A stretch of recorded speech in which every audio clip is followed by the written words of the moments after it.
За сайн нэг гидсний тухай бичлэг хэвээр монголоор нэг юм болж байна. Би бол иймэрхүү юм үсгийг хүсдэггүй. Гэтэл ингээд хүмүүстэй шеэрлсээр гаад фэйжүүд дээр тавигдах юм, сайтууд дээр тавигдах юм. Ингэсээр бүр хүчээр намайг үзүүлж ш нийгмээр ингээд давуулгаал чи гидсний талаар. Тэгээд үнэхээр Монголын ард түмэн жижигхэн санагдаж байна. Харамсалтай. Биднэрт санаа зовох асуудал зөндөө шүү дээ. Утаа, төгжрэл, энэ булгаа дээрэм зүгээр энэ айл энэ гадаадын өндөр хөгжилтэй оронд 100 жилийн өмнө шийдсэн энгийн асуудлуудыг өнөөдөр Монгол шийдэж чадахгүй юм арчаагүй байж хүний гэсэн санаа зовоод хүний салж нийлэх санаа зовоод ингээ амьдрах юм.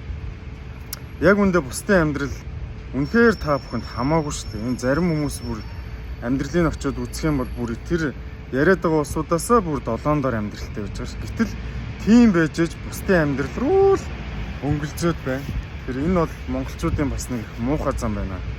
Тэгээ одоо тэр эмэгтэй жирэмсэн одоо том гэцтэй эмэгтэй сэтгэл санаа характер энэ шал өөр маш эмзэг байдаг. Дээрээс нь төрсөн нэлэх биетэй хүн ч гэсэн амар эмзэг амархан гимтгэр байдаг байхгүй. Тэр үед нь ингээл элэв жорын үгээр хэлээл тэр хүнийг одоо сэтгэл санаа ямар нэг байдлаар нийгмээр нь давуулгаалж жагаад ингээд асуудал үүсгэлээ хэд энэ хариуцлагыг хэн хүлээх юм?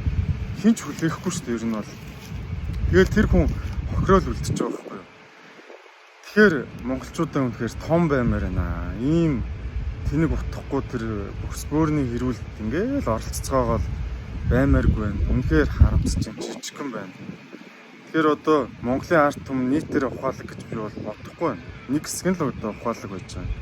Нэг хэсэг нь бол угаасаа усан тэнэг болсон юм шүү дээ. Тэгээд тийм болохоор тэр хүмүүс дээр чинь тоглолт хийгээд ингээд энэ улс орон ч угаасаа ингээд сонин гişүүч гарч ирээл сүрх гэдэг шүү дээ.